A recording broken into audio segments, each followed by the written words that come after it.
everyone, I'm Meredith, and listen, I'm just a girl stuck in my apartment looking for someone, well, anyone to talk to.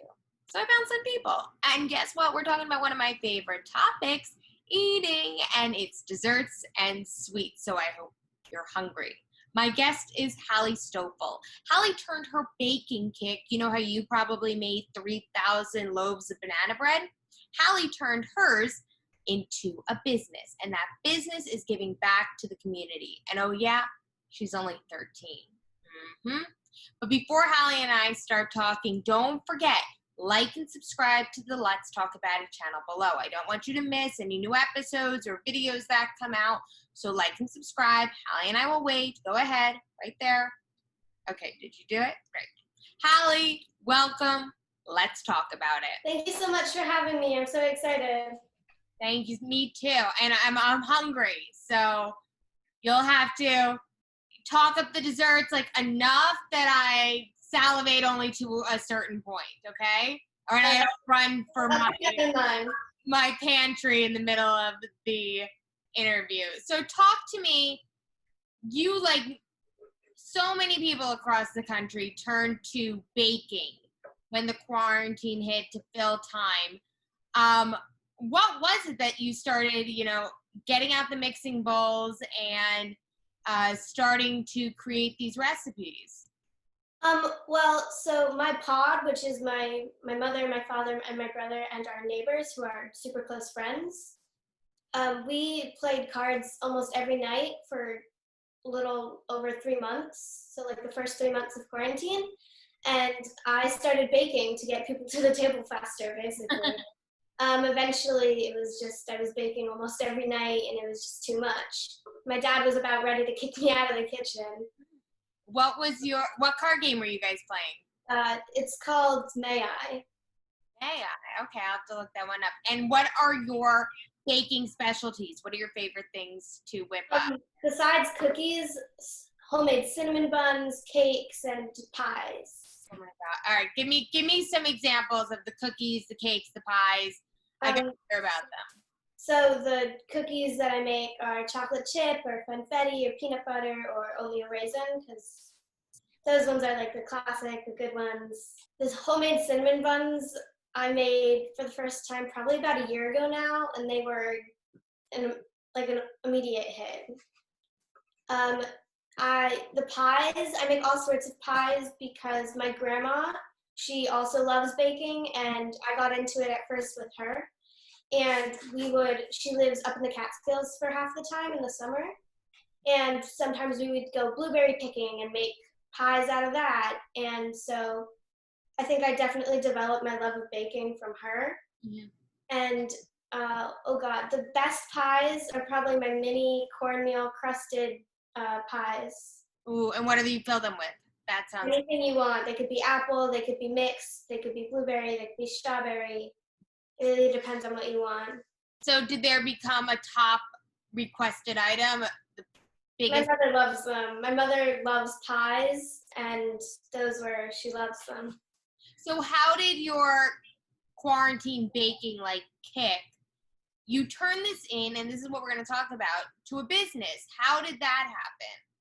So like I said, my dad was about ready to kick me out of the kitchen, and my mom stepped in and said, she loves to bake, so let's let her bake. But we needed a way for me to bake, but we wouldn't have to eat it all. Right. So we decided on this because gave you my address to just start sending them. Oh no, okay. What is the name of your business? It's Bake Eat Love Desserts, and this came from our pod. Would sit around the table and we would eat dinner, and we have a conversation. And so I brought up the topic that I wanted to start a business, and we started brainstorming ideas for a name, because I didn't know what I wanted to name it. I didn't know what I wanted to do, really. So that dinner was really nice and helpful. And so eventually my friend's mom, who's our neighbor, suggested Bake Eat Love, and that was the best name we came up with, and I really liked it. So what were did you have any initial challenges of starting a business? You're 13. You're starting a business as a seventh grader. What were some of the initial things you ran up against? Also, starting a business during quarantine. I mean, you're in the midst of a time where so many businesses and companies are closing or having to downsize and lay off workers, and you're in a position of creation. So I feel like it was actually easier a little bit to start a business because, at first I would just be online and I'd deliver cookie dough, but then eventually the business developed into me going outside to the park and selling, of course, like with my mask on. But there were definitely challenges along the way as well. Like, I had no idea how because I'm 13. So basically, my mother and my father both had to teach me like all kinds of business things, like sales channels. I had no idea what that was. Marketing, budgeting, and then also the stuff with the technology, like spreadsheets and formulas, and eventually I even started the blog. So there was a lot of things that went into play. I don't think I know what those things are now for the most part, and I am not 13. I'll just leave it at that. So what did you learn? Like, what was the start of learning? Like, how did you learn how to price a cookie in order to make a profit? Yeah, the budgeting was one of the things that I struggled with a little bit because I didn't really know how to do it. So my mom pulled up a spreadsheet on Google Spreadsheets, and she basically taught me how to do it. So I had to go to like Amazon Prime or the Amazon Direct or whatever the food version of Amazon is. And we found like a 5-pound bag of flour, and then we had to figure out how much 2.5 cups of it cost. And then, I had to do that with eggs and butter and salt and sugar and a lot of different things. So what's now the price of a cookie? The price of a single cookie? Mm-hmm. Is that how you sell? Well, some cookies I sell singles. So I sell a dozen in a tub of unbaked cookies, so cookie dough. Uh-huh. And then I also sell bags of 6. And then sometimes I also have singles as well. But then also if people request it, I can do a platter of baked cookies, which is 24 cookies. Mm-hmm. So I can do a bunch of different things. Gotcha. So what has been, now that you're running the business, what have been the most popular, like the top sellers? Chocolate chip. Without a doubt, chocolate chip. Funfetti is a close runner-up, though. Are they most requested as cookie dough, or chocolate chip is just the most popular in general? In general, across the board, no matter how you want it, chocolate chip. Yeah, I think it's because people know it's like the original flavor, kind of. It's my favorite. So I can't help but agree. And so if you weren't already learning enough in terms of being a 13-year-old entrepreneur, you translated the business and it became a philanthropic venture. How did that begin? And why did you choose to go into philanthropy with the baking? So my whole life, my parents and their friends have donated time and money. So during the pandemic, this is one of the, people need a lot right now. So I felt like Flag and the Hoboken Community Center were the best places to donate to, because Flag, of course, is the Frontline Appreciation Group, and frontliners are doing a lot for our communities right now. And the Hoboken Community Center is the home of the Hoboken Food Pantry, and they are helping older people, so senior citizens, and they're giving them groceries so they don't have to go out and risk their health. And it's just, those are the two places that really called my attention. How did you have to change how you were running the business to be able to turn the profits into donations? So at first I was only selling on like Instagram or Facebook, and I wasn't going out in the park at all. But eventually that just wasn't enough. So I started going outside to the park and selling cookies in the park as well. In order to raise enough, Right, yeah. to then donate.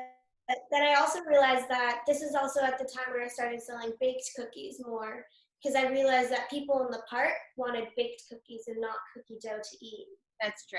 That's true. Although I'm sure the cookie dough was good enough to just gobble up right then.